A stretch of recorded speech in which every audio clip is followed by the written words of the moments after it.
Good morning, St. Francis. Jane here. Happy Wednesday. We're gathered together again for our midday prayer, our prayer for busy people, our prayer in the time of the coronavirus. So I will read the readings for us today and then share a bit of reflection with you. Our first reading is from the book of Deuteronomy. King Nebuchadnezzar said, "Is it true, Shadrach, Meshach, and Abednego, that you will not serve my God or worship the golden calf that I set up? Be ready now to fall down and worship the statue I had made. Whenever you hear the sound of the trumpet, flute, lyre, harp, psaltery, bagpipe, and all the other musical instruments. Otherwise, you shall be instantly cast into the white-hot furnace. And who is the God who can deliver you from my hands?" Shadrach, Meshach, and Abednego answered King Nebuchadnezzar, "There is no need for us to defend ourselves before you in this matter. If our God, whom we serve, can save us from the white-hot furnace and from your hands, O king, may he save us. But even if he will not, O king, know that we will not serve your God or worship the golden statue that you set up." King Nebuchadnezzar's face became livid with rage against Shadrach, Meshach, and Abednego.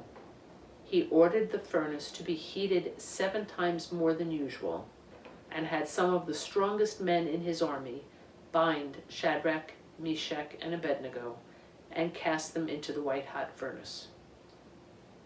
Nebuchadnezzar rose in haste and asked his nobles, "Did we not cast 3 men bound into the fire?" "Assuredly, O king," they answered. "But," he replied, "I see 4 men, unfettered and unhurt, walking in the fire, and the 4th looks like a son of God."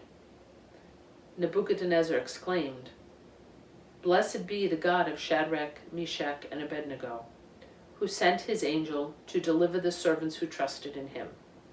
They disobeyed the royal command and yielded their bodies rather than serve or worship any god except their own."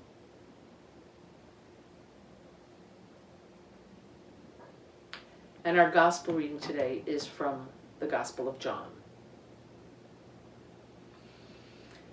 Jesus said to those Jews who believed in him, "If you remain in my word, you will truly be my disciples, and you will know the truth, and the truth will set you free." They answered him, "We are descendants of Abraham, and have never been enslaved to anyone. How can you say you will become free?" Jesus answered them, "Amen, amen, I say to you, everyone who commits sin is a slave of sin. A slave does not remain in a household forever, but a son always remains. So if the Son frees you, then you will be truly free. I know that you are descendants of Abraham, but you are trying to kill me because my word has no room among you. I tell you what I have seen in the Father's presence, then do what you have heard from the Father." They answered and said to him, "Our father is Abraham." Jesus said to them, "If you were Abraham's children, you would be doing the works of Abraham. But now you are trying to kill me, a man who has told you the truth that I heard from God. Abraham did not do this. You are doing the works of your father."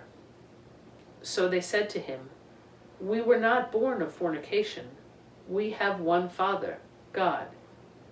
Jesus said to them, "If God were your Father, you would love me, for I came from God and am here. I did not come on my own, but he sent me." And this, my sisters and brothers, is the gospel of the Lord.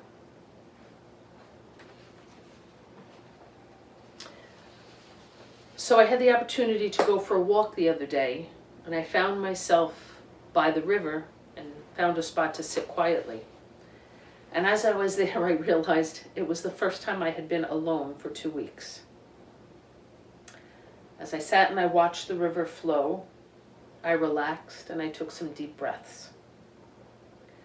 I felt peaceful. I felt like my soul was expanding with each breath. I felt free. And in that moment, I understood that faith, that prayer, can really give us all the freedom we need. So imagine my surprise when I came back home and I read these readings, preparing for this reflection. Those 3 young men in the fiery furnace had such faith in God that they were free despite the fact that they were in prison.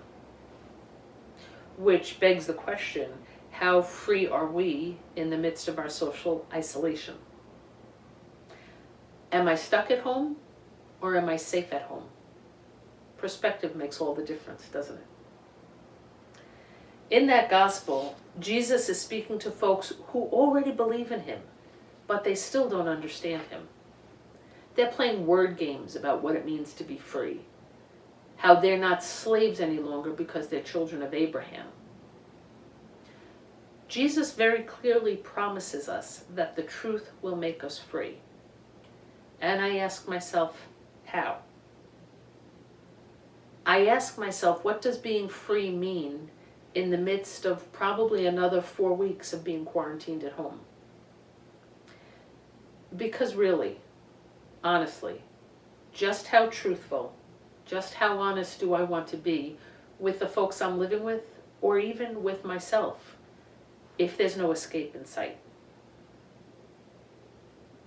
I think truth means honesty, and honesty means humility. Humility means knowing who I am before God.